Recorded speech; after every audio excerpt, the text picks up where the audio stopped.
तो फिल्म की शुरुआत एक लड़की से होती है जो वॉशरूम में अपने कपड़े धो रही थी। जिस वक्त उसे फील हुआ कि कोई उसके पीछे है, पीछे मुड़ने पर वहाँ एक भयानक दिखने वाली कोई चीज थी, जैसे कोई बूढ़ी चूड़ैल, जिसको देखने पर एदा की चीख निकल गई। जिस टाइम उसके दोस्त उसे देखने के लिए वॉशरूम के पास आए, दरवाजा खोलते ही एदा ऐसे खड़ी थी जैसे किसी ने उसकी रूह निकाल ली हो। कहानी अब 2 दिन पहले की दिखाई जाती है, जहां एदा और उसकी बचपन की दोस्त माया बातें कर रही हैं। माया अपने भाई और कजिन्स के साथ हाइकिंग के लिए जा रही थी और यहीं पर वो एदा को भी इनवाइट कर लेती है, पर एदा को डर था कि उसकी मॉम उसे परमिशन ही नहीं देंगी। इसी तरह बातें करते हुए एदा अपने बालों में हाथ फेरती है तो उंगलियों में फंसकर बहुत सारे बाल उसके उतर आते हैं, जिसे देखकर वो बहुत ज्यादा परेशान हो जाती है। फिर वो बाल फेंक देती है और अगले दिन हमें दिखाया जाता है कि माया एदा की मॉम से परमिशन लेने के लिए आई थी ताकि वो एदा को हाइकिंग ट्रिप पर भेज दी। फाइनली एदा की मॉम मान भी जाती है और एदा माया को घर के बाहर तक सी ऑफ करने के लिए आती है। जिस टाइम माया एदा के पीछे एक भयानक शैडो को खड़ा हुआ देखती है जिसकी लाल आंखें थी। इसे देखते ही वो डर गई और फौरन उसने यहाँ से भागने की एदा कंफ्यूज होकर अपने पीछे देखती रही, लेकिन उसे तो वहाँ कुछ भी नहीं दिखा था। लेकिन इससे ये प्रूव हो गया कि कोई नेगेटिव एनर्जी एदा की घर पहले से ही रह रही थी और वही एदा की बॉडी के ऊपर और माइंड के ऊपर इफेक्ट कर रही थी, असर डाल रही थी। फिर अब अगले सीन में दिखाया जाता है कि ये सारे फ्रेंड्स मिलकर उस जगह पर पहुंच जाते हैं जहां पर इन्हें हाइकिंग करनी थी। यहाँ पर पहुंचते पहुंचते रात हो चुकी थी, तो इन सब ने गेस्ट हाउस में रुकने का डिसाइड किया। रात होते ही एदा को पेट में दर्द होना शुरू हो गया। उसे पता चला कि उसको पीरियड्स हो गए हैं। ये बात जब वो माया को बताती है तो माया कहती है तुम कहो तो हम घर वापस चलते हैं। ऐसी हालत में माउंटेन्स पर हाइकिंग करना ठीक नहीं होता, लेकिन एदा ने उसे मना कर दिया। उसे बहुत मुश्किल से परमिशन मिली थी और वो इन लम्हों को यादगार बनाना चाहती थी। बस इस छोटी सी वजह से वो इतनी बड़ी अपॉर्चुनिटी मिस नहीं कर सकती थी।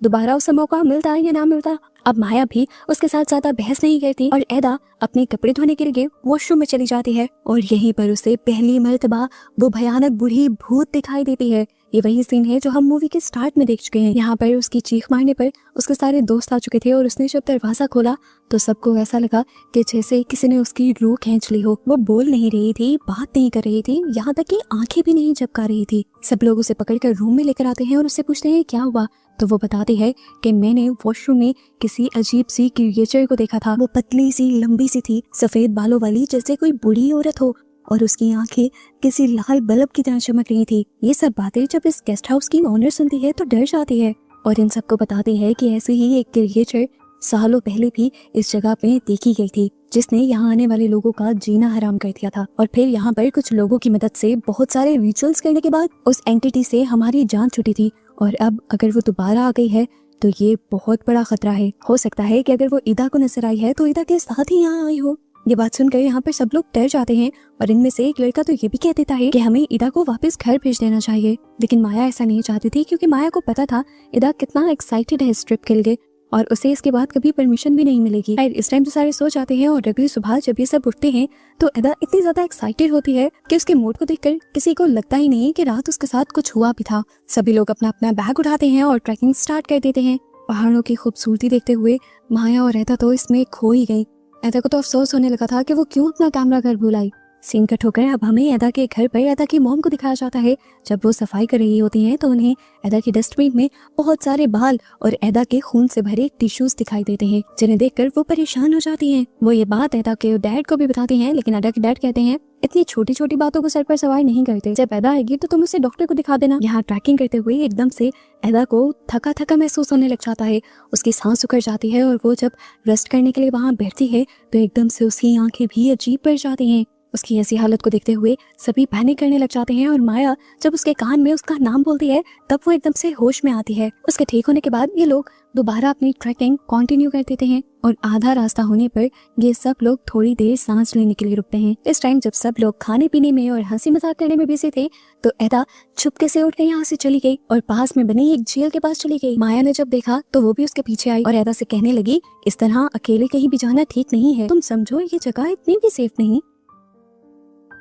एदा जैसे ही उसकी तरफ मुंह करती है तो माया ये देखकर डर जाती है कि उसके हाथ किसी चुड़ैल की तरह काले पड़ गए थे और लंबे हो गए थे और उसकी आंखें बिल्कुल सफेद पड़ चुकी थी और अजीब सी मुस्कुराहट के साथ एदा उसका गला पकड़ लेती है। माया की चीखने चिल्लाने की आवाजें सारे लड़कों को यहाँ ले आती हैं और वो लोग बहुत ही मुश्किल से माया को एदा से छुड़वाते हैं। जैसे ही एदा माया को छोड़ती है, माया को झील के बिल्कुल दरमियान में एक लंबी बूढ़ी एंटिटी दिखाई देती है जिसने सफेद रंग के कपड़े पहने हुए थे। उसके लंबे लंबे बाल थे और उसकी भी लाल आंखें बिल्कुल उसी तरह चमक रही थी जैसी आंखें उस एंटिटी की चमक रही थी जिसे एदा ने देखा था।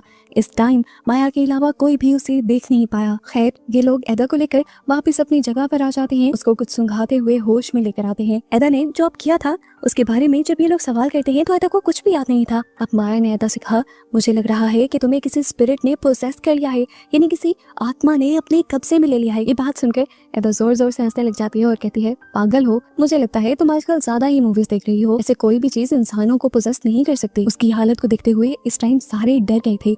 सारे इस बहस में पड़ जाते हैं कि क्या इन्हें ट्रैकिंग को ही खत्म कर देना चाहिए या फिर पहाड़ की चोटी तक चढ़ना चाहिए।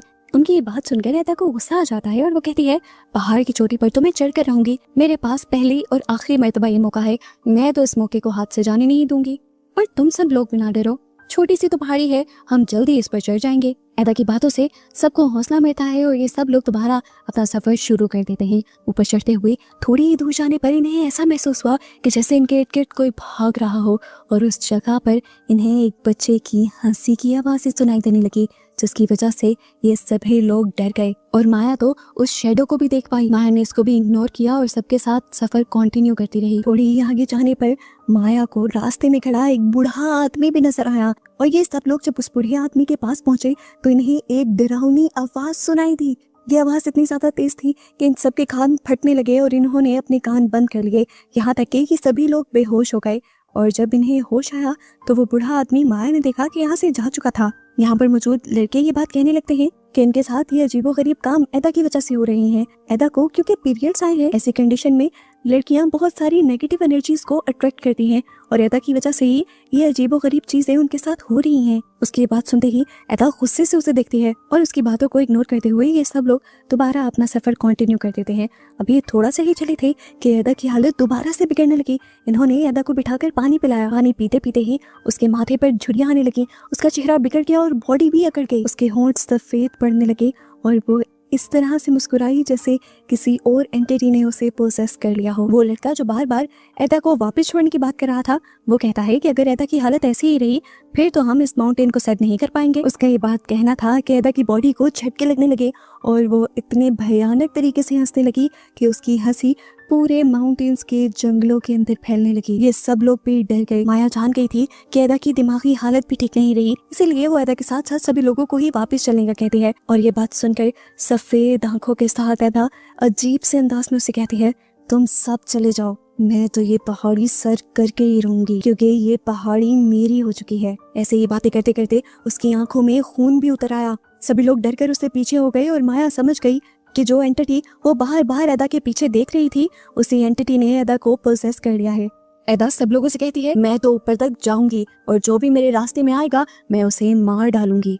ये बातें कहते ही वो अकेले ही अपना सफर शुरू कर देती है। सब लोग पीछे से उसे देखते रह जाते हैं और इससे पहले कि कोई कुछ समझ पाता, एदा उन सबकी नजरों से गायब भी हो गई। माया जो अभी भी कंफ्यूज खड़ी थी, उसने देखा कि दूर से एक बूढ़ी औरत अभी भी इनके ऊपर नजर रखे हुए है और ये बूढ़ी औरत अभी भी माया के अलावा किसी और को नजर नहीं आ रही। और यहाँ हमें रिवील होता है कि माया के पास एक सुपर पावर थी। उसकी स्पिरिचुअल आई यानी थर्ड आई खुल चुकी थी, जिसकी वजह से वो सारी ही एंटिटीज या दूसरी क्रिएचर्स को देख सकती थी। इसलिए मूवी के स्टार्ट से अब तक सारी एंटिटीज माया को ही नजर आ रही थी, जो एंटिटीज आम लोगों के लिए देखना नामुमकिन है।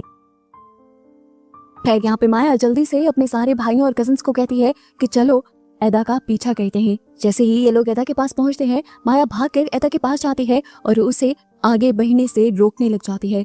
इस टाइम माया की आंखों से आंसू भी निकल रहे थे और एदा भी रोने लगी। रोते रोते एदा ने कहा कि ये सफर मेरी जिंदगी की सबसे बड़ी यादगार बनेगा और मैं इसे अधूरा नहीं छोड़ सकती। अब माया का जो कजन सबको वापस चलने को कह रहा था, माया उसे भी समझा देती है कि एदा की बात मानते हुए हम चोटी को सर कर लेते हैं, क्या पता ऊपर जाते जाते सब चीजें वापस नॉर्मल हो जाएं। सभी लोगों ने अपना मूड ठीक किया और ऊपर की तरफ चढ़ना शुरू हो गए। जैसे जैसे ये और ऊंचाई पे चढ़ रहे थे, एदा की तबीयत और ज्यादा बिगड़ने लगी थी, लेकिन एदा अपने आप पर काबू पाते हुए ऊपर चढ़ती रही और फाइनली ये लोग चोटी को सर कर भी लेते हैं, जो लगभग 3000 मीटर की बुलंदी थी। अब रात भी हो चुकी थी। ये लोग यहीं पर टेंट्स लगाते हैं और आराम करने लग जाते हैं। जैसे ही रात परवान चढ़ती है, एदा की तबीयत दोबारा बिगड़ने लग जाती है। उसकी बॉडी ऐसे अकड़ गई थी जैसे उसकी बॉडी के अंदर कोई और चीज आ गई हो। कुछ ही देर में वो नीचे गिर गई और उसकी पूरी बॉडी में झटके लगने लगे। उसकी आवाज़ें सुनकर सभी लोग अपने कैंप से बाहर निकल आए। एदा की तबीयत इनके संभालने में तो नहीं आ रही थी,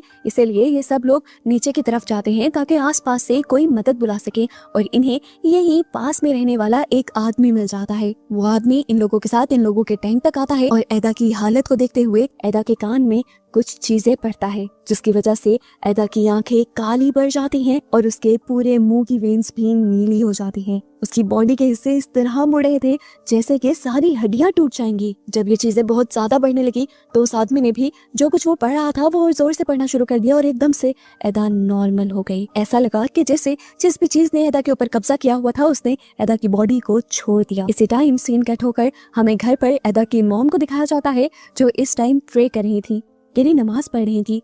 और इस टाइम पर उन्हें लग रहा था कि जैसे कोई उनको घूर रहा हो, हालांकि उनके घर पर कोई भी नहीं था। और जब वो ये बात अपने हस्बैंड को बताती हैं तो वो उन्हीं का मजाक बना देते हैं। खैर, दोबारा हम एदा को टैंक के अंदर देखते हैं, जहाँ पर वो एकदम से सोते सोते उठ जाती है। उसका चेहरा बदल जाता है उसी लड़की में, उसी एंटिटी में जिसे बार बार हम एदा के साथ देख चुके हैं। माया डर कर एकदम से उठ जाती है और हमें पता चलता है कि ये सब माया का हाथ था। लेकिन उसने क्या देखा कि एदा जो कुछ देर पहले उसके साथ लेटी हुई थी वो उसके साथ नहीं थी।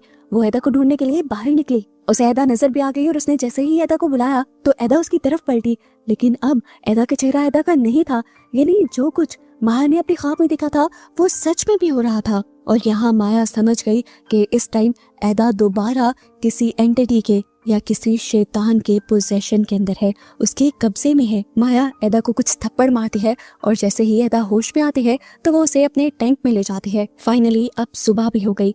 इन सब लोगों ने अपने बैग पैक किए और वापस जाने की तैयारी करने लगे। माया ने देखा कि एदा उनके साथ नहीं थी। एदा को ढूंढते हुए वो उस तक गई तो एदा ने उससे कहा, मेरा यहाँ से जाने को दिल ही नहीं कर रहा। मुझे लग रहा है कि जैसे ये माउंटेन ही मेरा घर हो। मुझे जो यहाँ सुकून मिल रहा है वो सुकून मुझे आज तक नहीं मिला। जाने से पहले एदा कुछ देर तक एक बहुत बड़े से पत्थर को देखती रहती है और उसे ये देखते हुए कुछ बोलती भी है। माया को लगा शायद वो वही बातें कर रही होगी जो उसके साथ गुजरी। खैर, वो उसे कुछ नहीं कहती और गाड़ियों तक ये लोग आ जाते हैं।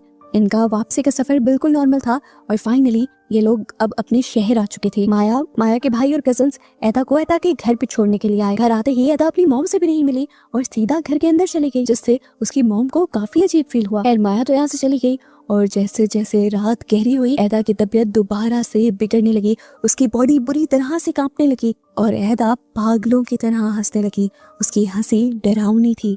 उसकी ऐसी हालत को देखकर उसकी मॉम इतनी ज्यादा डर गई कि उन्होंने मस्जिद से उस्ताद साहब को बुला लिया। उन्होंने एदा के ऊपर कुछ पढ़ा भी, लेकिन उनकी कोई भी बात एदा पर असर नहीं कर रही थी। इसलिए एदा के मॉम और डैड उसे हॉस्पिटल ले गए, लेकिन हॉस्पिटल में भी उसकी तबीयत ठीक नहीं हुई। डॉक्टर्स उसका इलाज नहीं कर पा रहे थे क्योंकि डॉक्टर्स को तो उसकी बीमारी की ही समझ नहीं आ रही थी। अब माया और माया के भाई जब एदा से मिलने के लिए हॉस्पिटल में आए तो एदा के डैड बहुत ज्यादा गुस्से में थे। उन्होंने तो माया और माया के भाई को डांट भी दिया कि ये सब माया की वजह से हुआ है।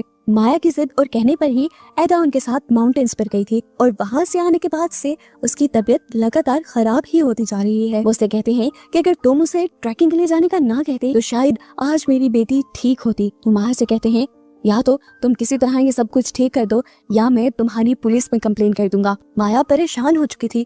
इस सब में उसकी तो कोई गलती नहीं थी। वो कॉलेज में भी परेशान और खोई खोई रहती है, जबकि यहाँ एदा आज भी हॉस्पिटल में है। जैसे ही रात गहरी होती है, यानी आधी रात हो जाती है, तभी एदा दोबारा उसी एंटिटी को देखती है जिसे उसने मूवी के स्टार्ट में देखा था। वही पतली सी लंबी सी बूढ़ी सी चुड़ैल। इसको देखते ही एदा की तबीयत दोबारा से बिगड़ जाती है। सुबह में माया उससे मिलने भी आती है उसका नाश्ता लेकर। माया उसके साथ काफी सारी बातें करती है और एदा उसे अपनी हालत के बारे में बताती है कि उसे कैसे डरावने वियन आते हैं और अजीबोगरीब चीजें दिखाई देती हैं। माया उसकी बातें तो सुन रही थी, लेकिन माया को लगा कि शायद एदा ये सारी बातें इसलिए कर रही है क्योंकि उसकी दिमागी हालत ठीक नहीं। वो ये सारी बातें आकर स्कूल में अपने दोस्तों को भी बताती है। सभी लोग परेशान हो गए ये सोचते हुए कि पता नहीं क्यों एदा ऐसी हो गई। अगले दिन सारे दोस्त मिलकर एदा से मिलने के लिए चाहते हैं और उसके लिए प्रे भी कहते हैं कि एदा जल्दी ठीक हो जाए और वापस उनके साथ आए। यहीं से बातें करते करते एदा एकदम से अपनी बाईं तरफ मुंह कर लेती है और दरवाजे की तरफ घूरने लग जाती है। वो माया से कहती है, देखो वो दोबारा आ गई, वो वहीं पर तो है। लेकिन किसी को दरवाजे के पास कुछ भी नजर नहीं आ रहा था। सबने उसे समझाने की कोशिश की कि दरवाजे के पास कोई नहीं है, लेकिन एदा किसी को वो ना समझा पाई जो उसे नजर आ रहा था। खैर, रात होती है और रात में एदा की तबीयत और ज्यादा बिगड़ जाती है। उसकी बॉडी में झटके लगते हैं, उसको सांस लेने में तकलीफ होने लग जाती है और जब उसको खून की उल्टी होती है तो तब वो मर जाती है। जैसे ही ये खबर उसके घर और दोस्तों को पता चलती है तो वहाँ पर कयामत टूट आती है। उसके घर के आसपास रहने वाले सभी लोग एकदम से एदा के मरने पर शौक रह चुके थे। ये सब कुछ ही दिनों में तो हो गया था। 3 से 4 दिन पहले एदा बिल्कुल ठीक थी और आज एदा उनके दरमियान में ही नहीं थी। माया की तो हालत इतनी ज्यादा खराब हो गई थी कि महीनों बाद भी वो अपनी बेस्ट फ्रेंड एदा को नहीं भूल पाई। एदा की मौत ने सबसे ज्यादा जो डिस्टर्ब किया था वो माया को किया था और उसकी एक वजह ये भी थी कि एदा के डैड ने उसकी इस हालत का और मौत का जिम्मेदार माया को ठहरा दिया था। हर रात उसे एदा के ख्वाब और एदा के वियंस आया करते थे। ऐसे ही उसकी बातें याद करते करते एक दिन उसे याद आता है कि जब ये लोग हाइकिंग के लिए निकल रहे थे तो एदा के डैड ने एदा को चुपके से कोई पोटली पकड़ाई थी और उसे कहा था कि ये माउंटेन्स वाली झील में फेंकाना, और एदा ने माउंटेन्स वाले झरने में जाकर उसे फेंक भी दिया था और उसी जगह पर तो माया ने वो एंटिटी देखी थी। ये सारी बातें सोचकर वो डर जाती है और सुबह होते ही ये सारी बातें एदा की मॉम को जाकर बताती है। एदा की मॉम भी हैरान हुई और उन्होंने फौरन अपने हस्बैंड से जाकर पूछा कि उस दिन आपने जो एदा को पोटली दी थी आखिर वो क्या थी। यहाँ पर हमें पता चलता है कि एदा के डैड उन सब लोगों को एक खास रूम में नहीं जाने देते थे। एदा की मॉम आज गुस्से में थी, वो उस रूम के अंदर चली गई जहाँ जाकर उन्होंने देखा कि एदा के डैड अजीबो गरीब सा कोई रिचुअल कर रहे थे, यानी ब्लैक मैजिक कर रहे थे, काला जादू कर रहे थे। और यहाँ आकर कहानी के सारे पन्ने खुल जाते हैं। मसला असल में ये था कि एदा के डैड का बिजनेस बहुत ज्यादा खराब जा रहा था। उसे ऐसा लगने लगा कि जैसे उस पर किसी ने काला जादू कर दिया हो, और जैसे ही उसे ये बात पता चली कि उसका एक दुश्मन उस पर काला जादू कर रहा है तो उससे बदला लेने के लिए एदा के डैड ने भी एक तांत्रिक से कांटेक्ट किया। उस तांत्रिक ने काला जादू कर कर एदा के डैड को एक डॉल दी जिसे उन्हें घर से बहुत ज्यादा दूर फेंकना था। अब जिस दिन एदा के डैड उस तांत्रिक से मिलकर घर आए उसी रात एदा हाइकिंग के लिए जा रही थी। उन्होंने ये काम एदा को सौंप दिया, ये भी सोचे बगैर कि वो जिस पर ये काला जादू, ये कर्ज, ये श्राप दे रहे हैं, ये श्राप पलटकर उनकी बेटी को या उनको भी नुकसान पहुंचा सकता है। उस दिन से पहले से ही जब जब उसके डैड इस ब्लैक मैजिक के अंदर इन्वॉल्व हो रहे थे, एदा की भी तबीयत उसी दिन से खराब होती जा रही थी। उसके बाल झड़ने लगे थे, उसके मुंह और नाक से खून आने लगा था। यानी एदा के डैड जिस किसी पर भी काला जादू करवा रहे थे वो पलटकर उन्हीं के ऊपर वार कर रहा था। एदा की मॉम को जब ये सारी कहानी पता चलती है तो वो फूट फूट कर रो देती है। वो कहती है, मुझे आपसे ये उम्मीद ही थी, आपने ही मार दिया हमारी बेटी को। लेकिन यहाँ पर एदा के डैड भी रोने लगे और कहने लगे, मेरा ये सब करने का ये मकसद था ही नहीं,